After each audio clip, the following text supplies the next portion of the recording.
Кече жөн эле мындай такси айдаган, ашпозчу болуп иштеген биздин мекендештерибиз Мончодо жөн эле барып эс алып аткан жеринен суроо сопкуту жога жөн эле омон менен жанагы дружниктер келип жапайычылыкча, зөөкүрлөрчө сабап биздин жарандарды көрмөлөтүп ошол жерде кордоду.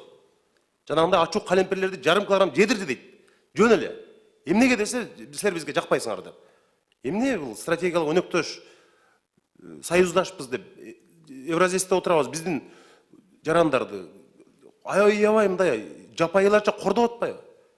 Эмне миграция боюнча эмне министр сүйлөштү, ким эмне реакция кылды? Мен Тышкы иштер министрлигинин эмесин окудум, жанагы реакциясын. Андай болбойт да, андай кылбагыла да силер. Чакырбайсыңарбы элчини?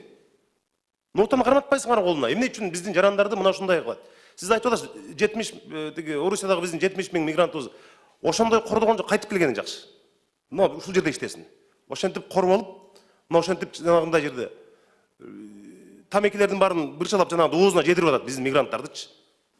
Мынчалык элибизди мындай тентиткенибиз аз келгенсиз, мындай кордолсо, унчукпай тымпыйып отурганыбыз болбойт да.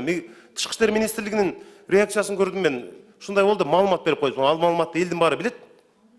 Ошентип коруп алып, ошентип Орусияда жүргөндөн көрө өзүнүн мекенибизге кайтарганыбыз жакшы. Анан Тышкы иштер министрлиги мына элчини мына бүгүндөн калбай Орусиянын элчисин чакыргыла силер. Чакырып нота карматыш керек. Бул эмне деген мамиле биздин жарандарыбызга Орусиядагы? Кордоп атпайбы мисалы? Миграция министрлигинен бир реакция көргөн жок. Министр эмне үчүн билдирүү таратпайт ушуга чейин? Эмне үчүн Орусиянын министрине чалып айтпайт мисалы? Сакалдарын кыркып атат ошол жерде. Мына менде бир 50ден ашык видео жөнөтүштү. Бүт ошол жерде ишкер балдарчы. Спорт залда кыргыз ишкер ачкан спорт залга кирип алып, уруп ошол жерде. Биздин жарандарыбыздын кабыргасы сынып, ийектери сынган жарандарыбыз бар. Арыз жазбай коркуп отурушат, мына сүйлөсөк, ыйлап атышат. Арыз жазсак бизди ушинтет деп. Эмгек социалдык коргоо министри, Тышкы иштер министри эмне кылып отурасыңар, мен билбейм. Эмнеден коркосуңар?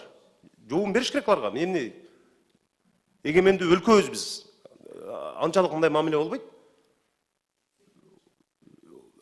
Мына жерде ошондуктан бүгүндөн эгер кеч калсаңар билбейм, бул министрлердин бардыгынын анда кызмат ордун карашыбыз керек биз. Андай министрдин эмне кереги бар бизге папке көтөрүп жөн эле жүрө берген министрлердин. Тең ата сүйлөшпөйсүңөр барып.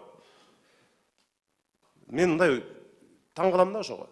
Мына камакта жаткан балдар боюнча, мына трак айдагандар боюнча Тышкы иштер министрлиги тез арада жообун бергилечи ушулар. Эмне болду буларга?